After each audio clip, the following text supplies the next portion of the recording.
Replacing the print head on a ZT411 series printer. Turn off the printer and disconnect the power cord and data cables.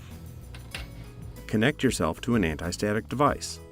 Place the printer on a grounded anti-static mat. Open the media door. Slide the printhead latch forward until the large holes align with the printhead locking posts. Open the print mechanism. Pull the printhead out of the upper print mechanism. Disconnect the power and data cables. Remove the printhead. Connect the new printhead to the power and data cables. Slide the printhead cable back into the printhead cable cover. Lower the toggle. To lock the printhead into place, press down on the print mechanism and slide the printhead latch toward the back of the printer. Open the printhead. Clean the printhead. Close the printhead. Reconnect the AC power and all data cables. Turn on the printer.